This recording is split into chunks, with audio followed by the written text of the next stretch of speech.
semaine, spécial coronavirus. C'est sur la télé et toujours sur le terrain, mais de façon sécuritaire. Pincourt s'équipe d'une machine de désinfection électrostatique. Vaudreuil-Dorion et Terrasse Vaudreuil se dit prête en cas d'inondation. Et retour sur la Journée internationale des droits des femmes.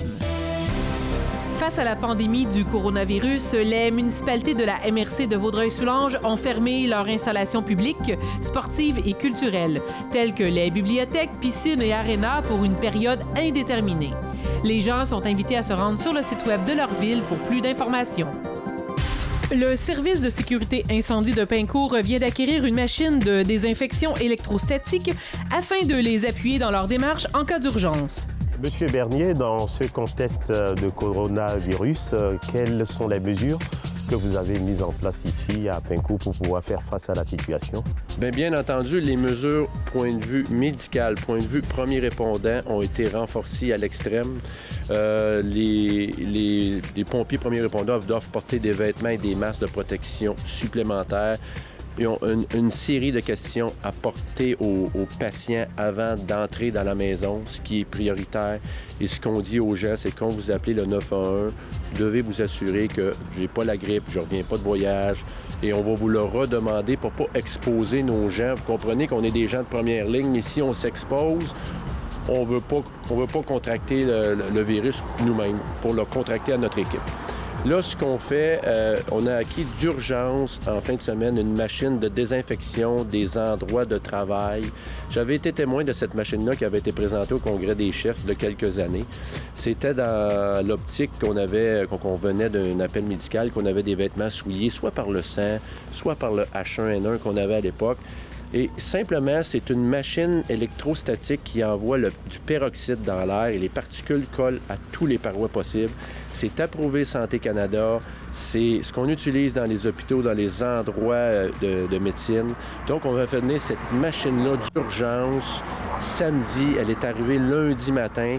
On est en train d'aseptiser tous nos véhicules, tous nos locaux, tous les locaux municipaux. On s'est donné un objectif de les refaire à tous les 4 à 5 jours parce que la durée de la stérilisation peut durer jusqu'à 5 jours.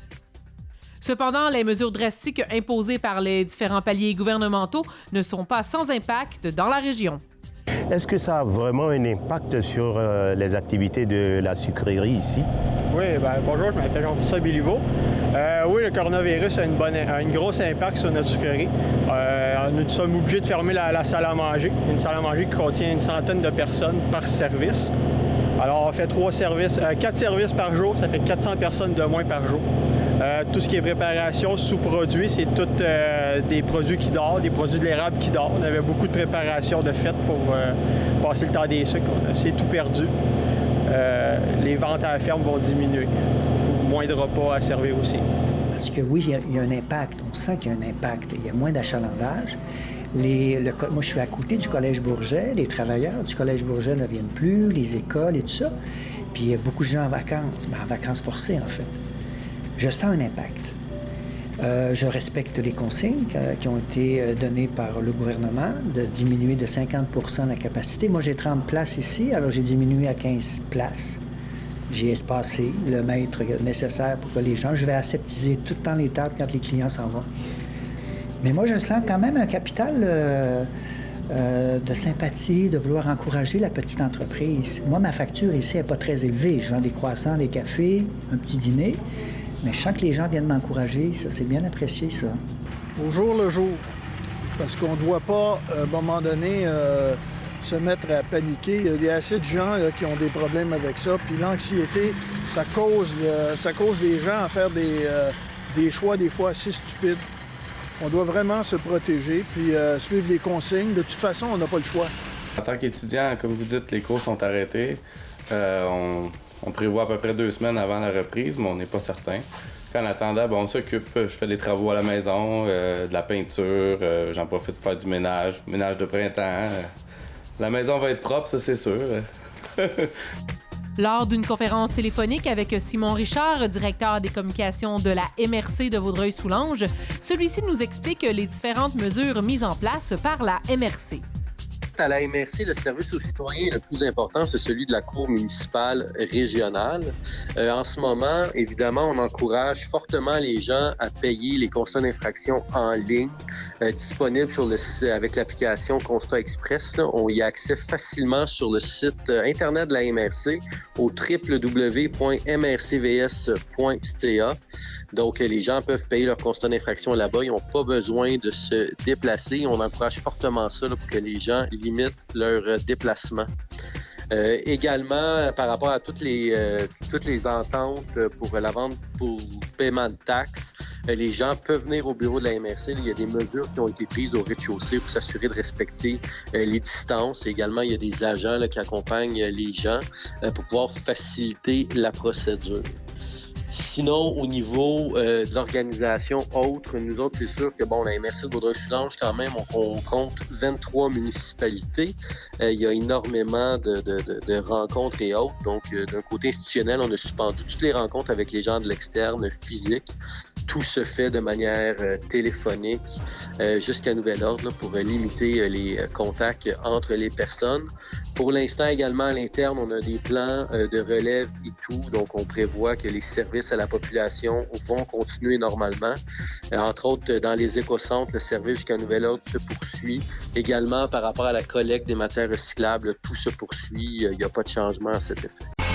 Le maire de Vaudreuil-Dorion s'est adressé à ses citoyens en direct le 16 mars dernier, au début de la séance du Conseil de ville via la plateforme numérique de csur.tv. Je dois dire que l'équipe de la ville est extrêmement solide.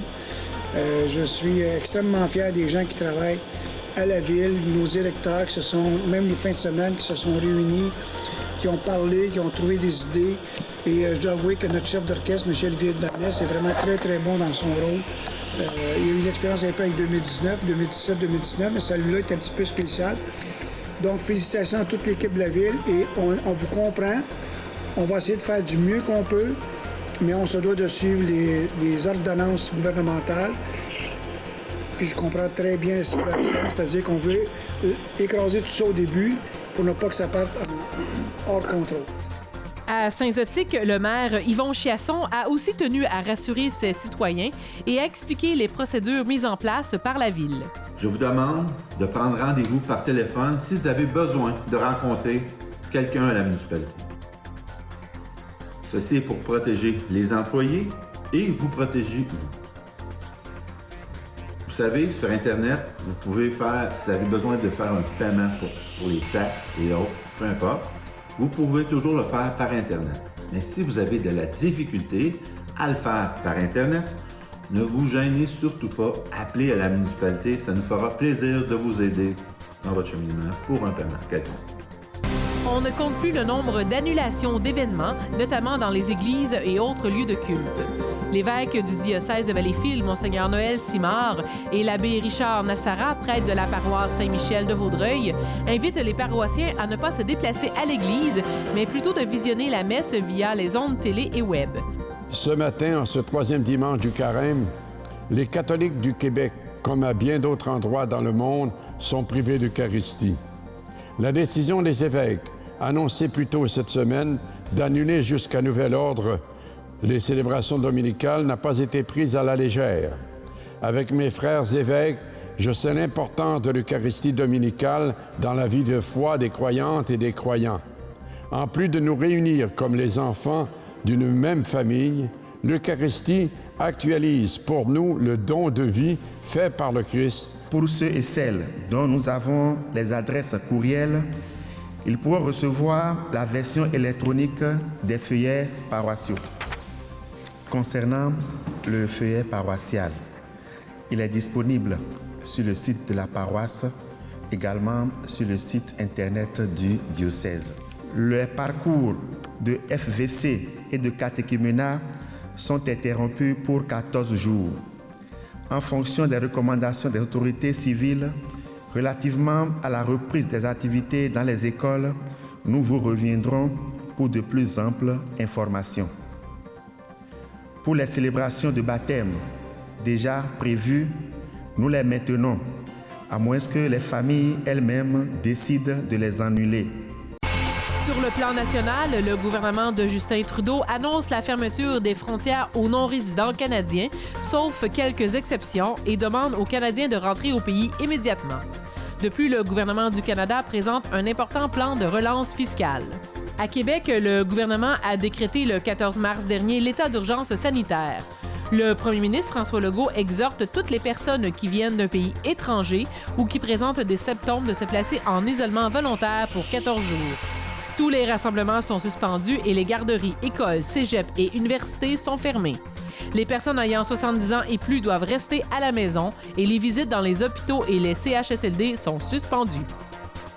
Au Centre intégré de santé et de services sociaux de Montérégie-Ouest, on annonce l'ouverture d'une clinique de dépistage de la COVID-19 à Vaudreuil-Dorion. Il s'agit d'une clinique sur rendez-vous seulement.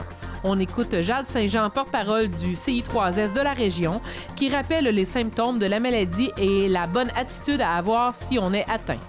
Bien, en fait, ce sont des signes qui ressemblent peut-être un peu à la grippe, au rhume, c'est-à-dire de la fièvre, de la toux légère, ainsi que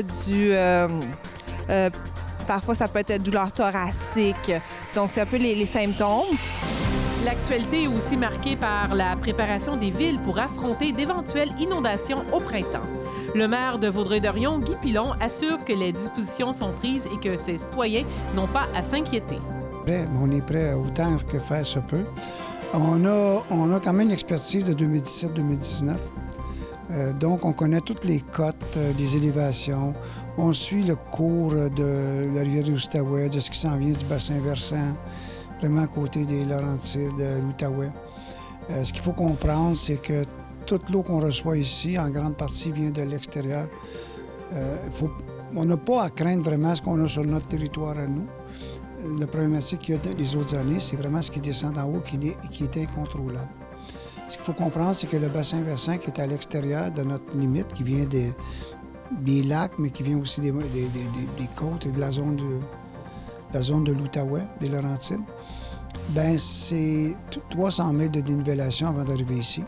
Mais c'est surtout 40 % de ce bassin-là est contrôlable par des réserves, par des bassins, justement, par des barrages. Mais il y a 60 % de l'eau qui descend de là qui n'est pas contrôlable. Donc, c'est la partie qui est un petit peu plus incertaine, si on veut. Je sais qu'Hydro-Québec prend des tests régulièrement, l'épaisseur de neige, à combien qu'on est rendu, puis comment ça fond, puis quelle est la régularité. On a dit que pour 2020, ça devrait être une saison normale, si on veut, mais il s'agirait juste qu'il y ait une fonte précipitée avec des pluies, puis avec... On ne connaît pas la météo un mois ou 2 mois d'avance, mais nous, on est prêts parce qu'on a l'expérience fait en sorte qu'on a déjà... Vous avez vu, on a passé une résolution il y a quelques jours. On a déjà réservé des ballons pour bloquer nos tuyaux pour pas que le refoulement de la rivière vienne dans la ville. On a déjà des sacs en réserve. On a déjà un paquet de personnes qui sont déjà averties pour... Je vais donner un exemple, la fourniture du sable ou quoi que ce soit. Nos équipes aussi savent comment agir. L'année passée, on a quand même bloqué sur plus de 2 km toute l'eau qui rentrait par la baie de Vaudreuil. D'ailleurs, on a des photos là-dessus qui sont assez aberrantes. On retenait. On a réussi à garder le boulevard Saint-Charles ouvert, garder la polyvalente, les écoles primaires, les centres personnes âgées ouverts. Donc, on a une équipe qui est vraiment à point là-dessus. On a des gens qui ont de l'expérience par la force des choses.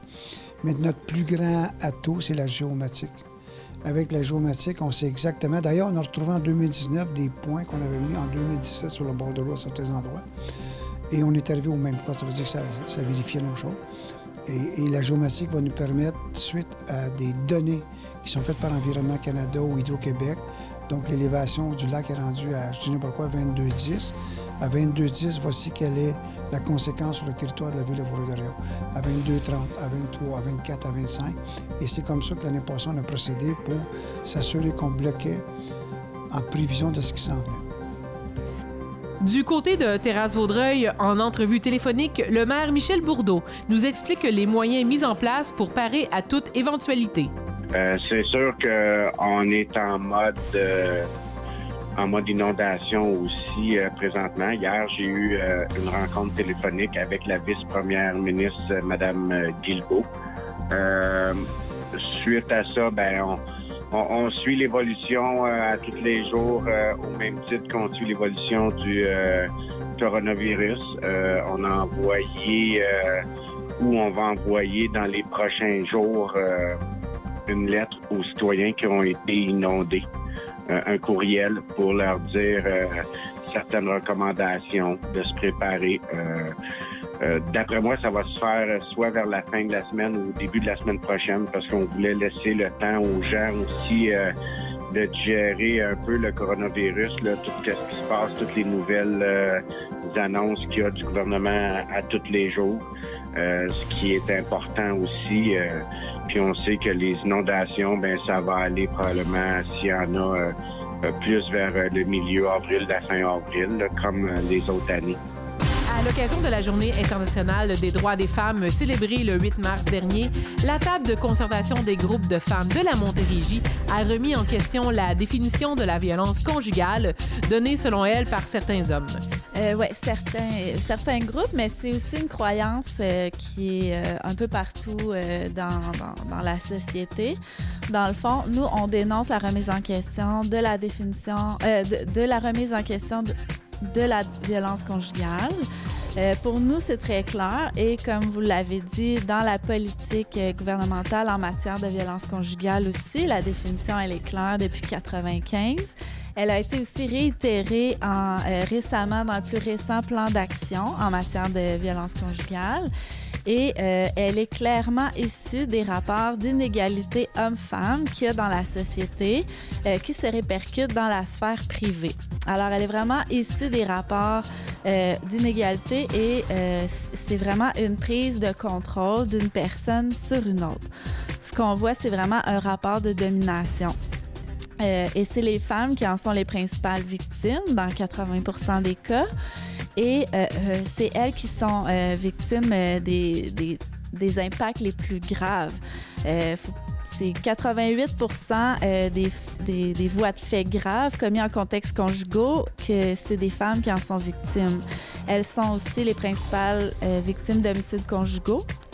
Il ne faut pas oublier, on perd des femmes de la violence conjugale.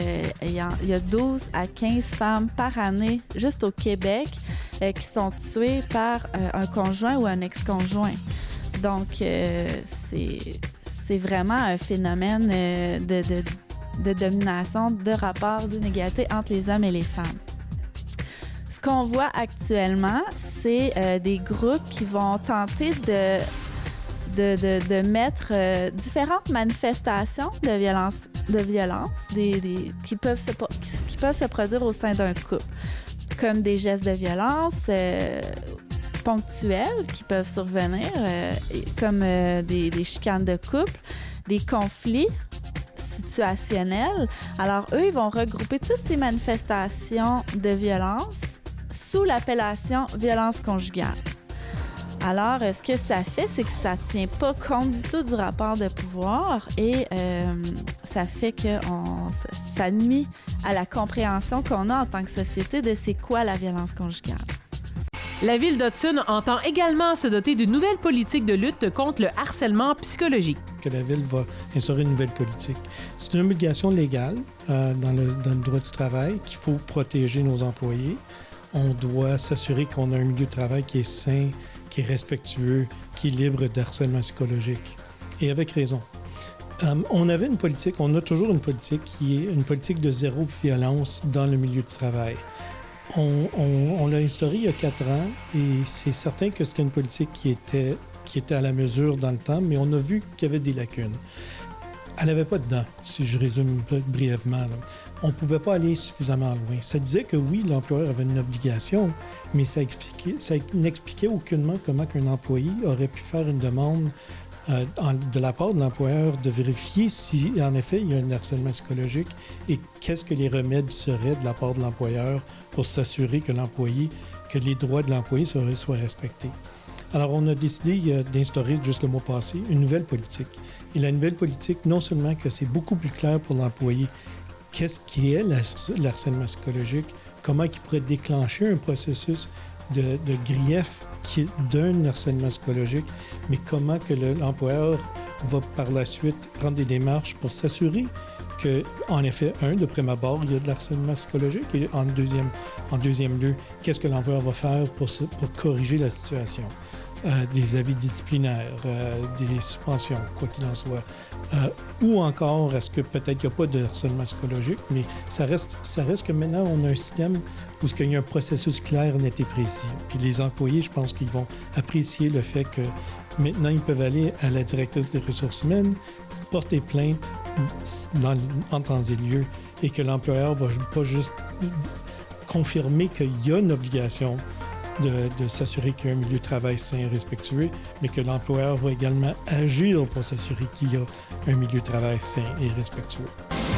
Le projet de loi 48 visant principalement à contrôler le coût de la taxe foncière agricole et à simplifier l'accès au crédit passe mal et ne rencontre toujours pas un bon accueil. L'Union des municipalités du Québec le dénonce, tout comme la municipalité de Sainte-Marthe. C'est certain que nous, on anticipe d'abord un précédent assez déplorable et Monsieur le maire et la direction générale ont d'ailleurs rencontré la députée provinciale à ce sujet-là. On a fait part des préoccupations d'une municipalité comme la nôtre qui est presque entièrement agricole. Donc, pour nous, les terres agricoles, c'est l'équivalent pour une autre municipalité ou une ville de son parc industriel. Nous, notre parc industriel, c'est l'agriculture, c'est les infrastructures agricoles, ce sont les terres agricoles. Donc, c'est certain que ça pourrait avoir un impact majeur. Et on ne comprend pas pourquoi ça serait à la municipalité, en quelque sorte, de financer ou de subventionner l'agriculture. Alors, nous, on reconnaît que l'agriculture a besoin d'être subventionnée. Ça, c'est à travers tous les pays industrialisés. Le contexte mondial de l'agriculture fait en sorte que ça a besoin d'être subventionné, l'agriculture. Comme l'industrie aérospatiale a besoin d'être subventionnée, ou d'autres industries, l'industrie pharmaceutique a besoin peut-être d'être subventionnée aussi. Mais si on prend l'industrie aérospatiale ou l'aéronautique, est-ce que la ville de Longueuil sera limitée dans son pouvoir de taxation, dans la valeur qu'elle va pouvoir imposer à l'usine de Pratt & Whitney, par exemple? Alors, non, on ne verrait pas pourquoi que la ville de Longueuil serait limitée à imposer la valeur foncière à Pratt & Whitney ou à l'arrondissement Saint-Laurent, à CAE, qui est dans le même domaine. Où il y a aussi des installations de bombardiers aéronautiques, ou Saint-Anne-de-Bellevue avec MDA et Aérospatiale. Alors, pourquoi que nous, on aurait cette limite-là d'imposition d'une valeur foncière? Alors, pourtant, les exemples que je viens de vous donner, ce sont tous des exemples d'industries qui ont besoin de subventions de la part du gouvernement, mais pourtant, ce n'est pas à ces villes-là à pallier ou à subventionner à travers la limite de l'évaluation foncière. Donc, on ne verrait pas pourquoi que le milieu agricole ou les municipalités à forte densité agricole, comme Sainte-Marthe, auraient à subventionner en quelque sorte l'industrie agricole. Hudson opte pour une collecte plus sélective et mettra à la disposition de ses citoyens des bacs intelligents. L'objectif est d'augmenter la collecte des matières compostables et recyclables. Philippe Thune, directeur général de la Ville, décrit le projet. Puis en effet, oui, on est très fiers que dans les prochains mois, on va instaurer un système de bac intelligent. L'idée, c'est qu'on va avoir une collecte sélective plus intéressante, plus intelligente. En ce moment, la grande partie de la collecte se fait pour les matières résiduelles. Mais on aimerait que la collecte de matières recyclage et que les matières à compostage augmentent. Et pour ce faire, ce qu'on propose à la population, c'est qu'en ce moment, la Ville est en train de mettre des puces sur nos bacs de vidange, de déchets.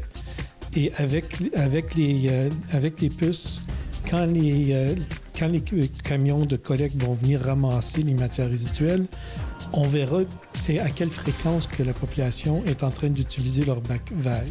Ce que nous proposons, c'est que chaque résidence à Hudson aura le droit à 12 collectes gratuites par année, couvertes par les taxes ordinaires. Et s'il dépasse les 12 collectes, ça serait comptabilisé. Il y aurait des frais. Les matières à recyclage, eux, vont rester gratuits et le compostage également. Alors, c'est un incitatif à la population de commencer à penser de ne pas jeter autant de matière à déchets et de virer plus vers le recyclage et le compostage. C'est lors de la séance du conseil municipal du 11 février dernier que le conseil de la ville de Rigaud a annoncé qu'elle ne gérera plus la saison estivale 2020 de son camp de jour et le service de garde folie d'été. La ville a évoqué que la gestion d'un camp de jour est une lourde tâche et que l'équipe des services récréatifs et communautaires ne sont plus en mesure de l'assumer. La ville a résolu de mandater l'entreprise L'Air en Fête Inc. pour la suite des choses. À titre de directrice générale de la télévision communautaire de Vaudreuil-Soulanges, c'est sur la télé. Je me dois de vous informer que certaines mesures sont mises en application à la télévision face à la pandémie du coronavirus. Tout d'abord, afin de protéger nos équipes et aussi de protéger les citoyens. Nous allons prôner les entrevues téléphoniques, les entrevues par téléconférence, les entrevues à huis clos. Je vous invite à nous envoyer vos informations, vos communiqués, soit par texto, soit par courriel, soit par Messenger ou par téléphone. Merci de votre collaboration et soyez assurés que C'est sur la télé sera sur place pour vous tenir informés.